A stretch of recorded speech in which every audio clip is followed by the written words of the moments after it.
आज के press conference में आप सब लोगों का स्वागत करते हैं। और आप लोग जानते हैं कि पूरे बिहार में हम लोगों ने यात्रा किया, जन विश्वास यात्रा, और हर जगह जो है लोगों का हुजूम, जगह जगह भर रास्ते, चाहे दिन हो, रात हो, सुबह हो, शाम हो, लोगों का आशीर्वाद, प्यार और विश्वास और ताकत लोगों ने दिया। इसके लिए हम सभी बिहार की जनता को धन्यवाद देते हैं आप लोगों के माध्यम से। और मात्र 10 दिनों के अंदर, यानी आप समझिए कि पिछले माह के 22 तारीख को ही हम लोगों ने ये तय किया था कि रैली हम लोग करेंगे, और 3 तारीख को रैली की गई। यानी केवल 10 दिनों के अंदर जन विश्वास महारैली हम लोगों ने किया। और रैली के दिन खराब मौसम के बावजूद भी लाखों लाख के तादाद में लोग जुटे। एक ऐतिहासिक और एक सफल रैली का आयोजन किया गया। और आने वाले 2024 के चुनाव को देखते हुए बिहार की धरती ने एक ऐतिहासिक रैली के माध्यम से पूरे देश में संदेश दिया कि हमारा जो गठबंधन है, महागठबंधन, इंडिया गठबंधन, ये मजबूत है और आने वाले समय में बिहार से हम सब लोग चौंकाने वाला रिजल्ट देंगे। लोगों का जिस हिसाब से उत्साह था, एक एनर्जी थी, एक वाइब्रेंट रैली आप कह सकते हैं था। बारिश हो रहा था लेकिन सुबह से लोग डटे हुए थे। शाम में 4 बजे रैली खत्म हुई, कोई जो है मैदान से हिला नहीं। जितना मैदान में लोग थे उससे ज्यादा सड़क पे लोग थे। तो एक ऐतिहासिक रैली हुआ। उन तमाम जनता को हम धन्यवाद देते हैं, सभी महागठबंधन के पार्टियों को, उनके नेताओं को, कार्यकर्ताओं को भी हम धन्यवाद देना चाहते हैं इस सफलता के लिए। और आने वाला जो चुनाव होगा, साफ तौर पे जो हम लोगों ने लकीर खींची है, हम लोगों ने जिस हिसाब से 5 लाख नौकरियां, बहालियां निकाली है, नियुक्ति पत्र लाखों में बांटने का काम किया मात्र 17 महीनों में, आरक्षण की सीमा बढ़ाई गई, नियोजित शिक्षकों को राजकीय कर्मी का दर्जा देने का निर्णय हम लोगों ने कैबिनेट से लिया है। स्वयं सहायता समूह, चाहे जीविका दीदी हो, आंगनबाड़ी महिला हो, तालमी मरकज हो, विकास मित्र हो, टोला सेवक हो, आशा दीदी हो, ममता दी हो, सभी लोगों के मानदेय को बढ़ाने का निर्णय इन 17 महीनों में हम लोगों ने किया। इसके साथ साथ स्पोर्ट्स पॉलिसी के साथ साथ, आईटी पॉलिसी के साथ साथ टूरिज्म पॉलिसी भी इस 17 महीने में हम लोगों ने लाया। जो खिलाड़ी स्पोर्ट्स पॉलिसी के तहत हम लोगों का था कि भाई जो खिलाड़ी मेडल लाएंगे, बिहार का, देश का नाम रोशन करेंगे, उनको भी हम लोगों ने नौकरियां दी। और हाईएस्ट लेवल है उस नियमावली में डीएसपी के लेवल तक का नौकरी जो है लोगों को मिलेगा, जैसा वो मेडल लाएंगे। तो खेल के साथ साथ जो पढ़ने वाले लोग हैं, हम लोगों ने नौकरियां देने का काम किया। हम लोगों ने 17 महीने में लोगों के हाथ में कलम दिया। और वहीं बीजेपी के लोग केवल नफरत बांटने का काम कर रहे हैं, तलवार बांटने का काम कर रहे हैं। अभी भी बड़ा सवाल उठता है कि भाई कैबिनेट का विस्तार क्यों नहीं हो रहा, आखिर क्या वजह है। इतने महीने 1.5 महीना होने जा रहा है और अब तक जो है विस्तार नहीं हुआ, ना ही कोई होने की कोई सूचना किसी को है। तो आखिर मामला क्या है? खैर ये सरकार में बैठे लोग जवाब देंगे, इस पे ज़्यादा हमको टिप्पणी नहीं करना है। लेकिन सवाल उठता है कि ये सरकार बनी है केवल हम लोगों को गाली देने के लिए। कोई भी एक निर्णय जो है ये सरकार ले नहीं पा रही। जिस हिसाब से हम लोगों ने 17 महीने में निर्णय लिया, ऐतिहासिक निर्णय लिया, जाति आधारित गणना कराया, आरक्षण के सीमाएं जिस हिसाब से बढ़ाई, नौकरियों की बात करते थे, देर रात बजे जाकर के अस्पताल में हम लोग छापा मारते थे, तो कहीं भी जो मौजूदा सरकार में लोग जो बैठे हैं उनका इंटरेस्ट जो है केवल लालू जी और उनके परिवार को गाली देने में ही है।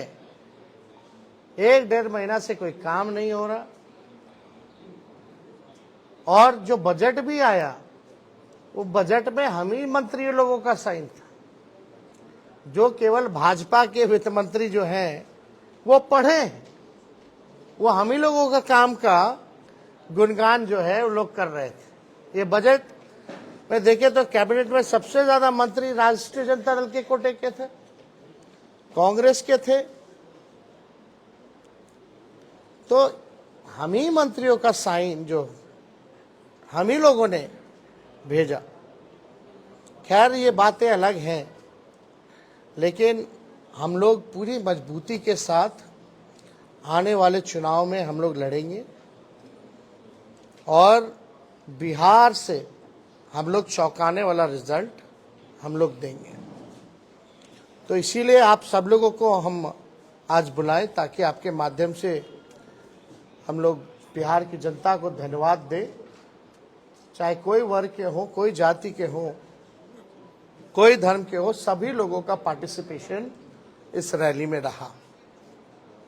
तो इसलिए आप सब लोगों को भी यहाँ धन्यवाद देते हैं। अब कोई सवाल होगा तो आप लोग बेशक पूछ सकते हैं। एक सवाल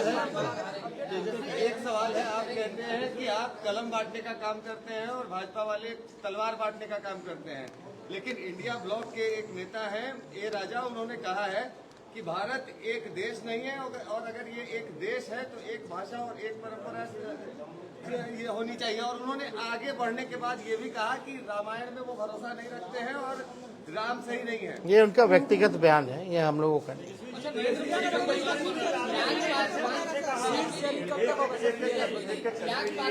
हमारा सीट शेयरिंग एनडीए से पहले हो जाएगा, अंतिम चरण में चिंता नहीं है।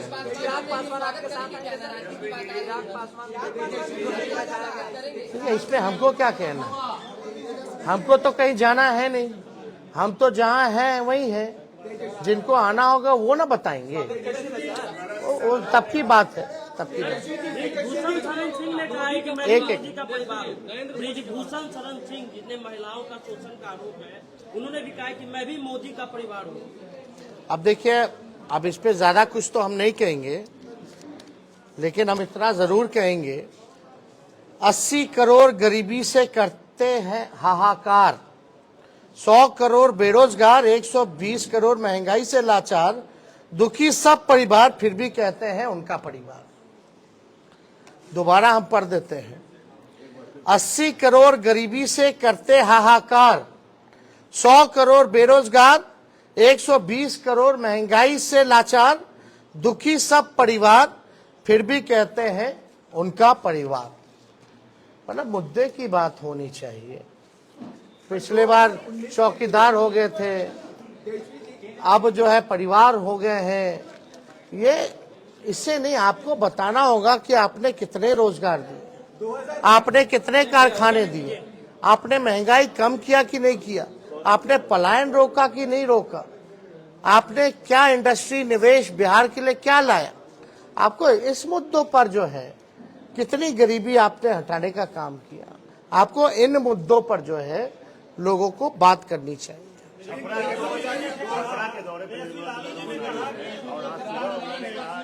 लालू जी ने जो बयान दिया था परिवार को लेकर के, मोदी पर जो सवाल खड़ा किया था, ये ओछा बयान है, इस तरह के बयानों को नहीं देना चाहिए। इस पर तो सारा बात आ ही गया है, इसमें क्या कहना। निर्मला सीतारमण छपरा कुछ इससे कोई फर्क नहीं पड़ता हूँ क्या कहना। धर्मस्वराज रैली के मंच में रोहिणी आचार्य भी दिखी। क्या आने वाले लोकसभा चुनाव में वो भी उनको भी टिकट मिलेगा? सब बात एक वन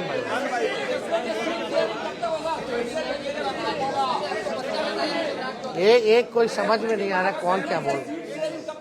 हम तो बोले भाई बातचीत चल रही है, एनडीए से पहले हम लोगों का हो जाएगा।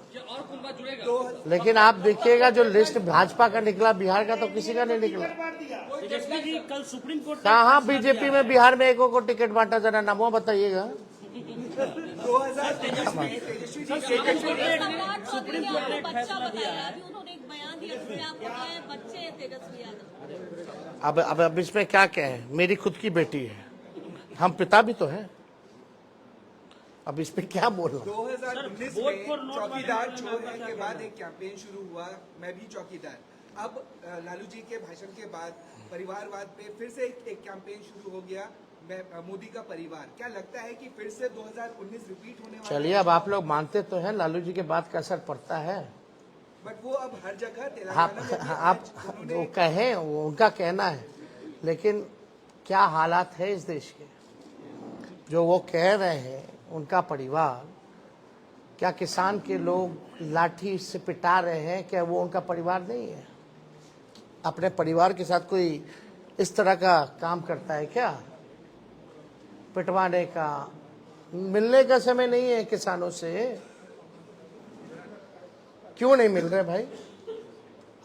क्या किसान खाली कहने के लिए परिवार है? कथनी अकड़नी में तो अंतर है। जनसभा में लाखों की भीड़ हुई, लेकिन भाजपा कह रही है भीड़ से कुछ नहीं होगा, वोट चाहिए चुनाव में। वोट आप लोग दिमाग सही है, ये बात काहेला हम लोग सबसे बड़ा पार्टी बन के आए, प्री पोल में सबसे बड़ा अलायंस बन करके आए। वो तो बेमानी नहीं होता, चंडीगढ़ जैसा तो सरकार बना लिए थे हम लोग तो 20 में।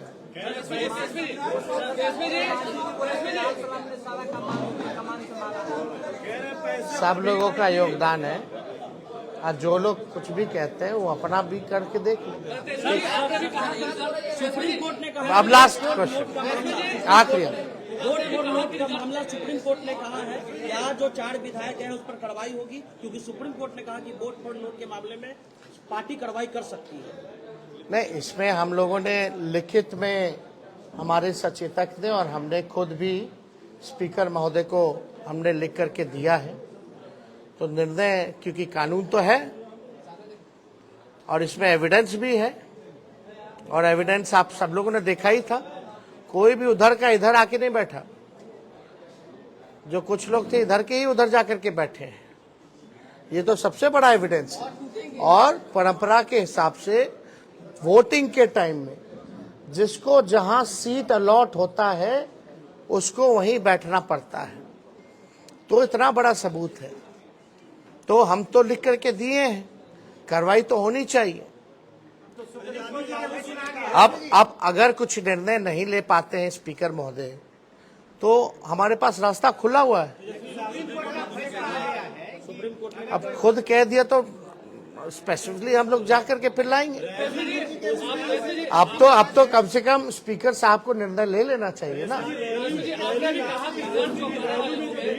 उसको लेकर भाजपा कह रही है कि पैसे पर बुलाया गया है, क्योंकि भाजपा का ये कहना है। ठीक है, उनकी मर्जी। एक बार फिर सब जितना लाखों लोग आए ना, सबके यहाँ ईडी सीबीआई भेज दे, बता देगा लोग।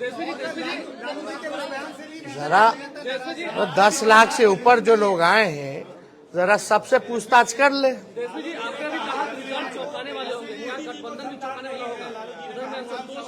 अभी आप हिंदू नहीं है, लालू जी ने ये कहा तो उस पर भी नाराज है बीजेपी के नेता। आपको एक बात समझना पड़ेगा। हाँ, पूछिए।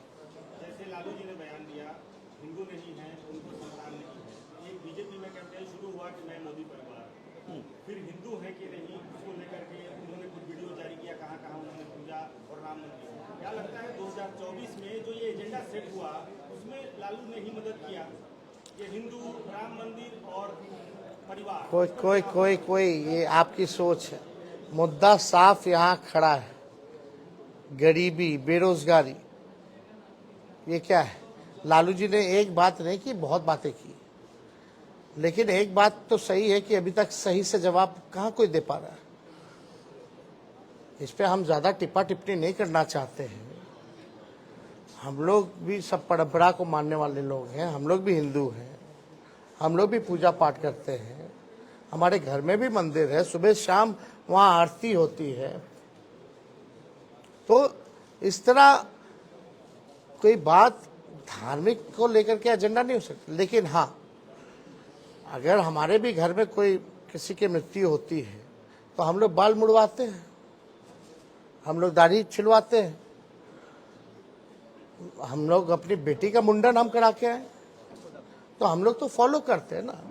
लालू जी ने तो बस यही पूछा, तुम इतना प्रचार करता है, नफरत फैलाते हैं, उकसाते हैं लोगों को, धार्मिक भेदभाव आप कराते हैं, आपस में राम और रहीम के बंदों को लड़ाते हो, तो आप क्यों नहीं मुड़वाएं? इतना बड़ा आप अगर बात करते हैं तो आप क्यों नहीं मुड़वाएं? यही तो बात थी। बहुत बहुत धन्यवाद। राम विरोधी बताए थे सम्राट चौधरी ने कहा है कि लालू राम विरोधी है। अरे छोड़िए ना, पहले सर्टिफिकेट ठीक करा ले। चलिए।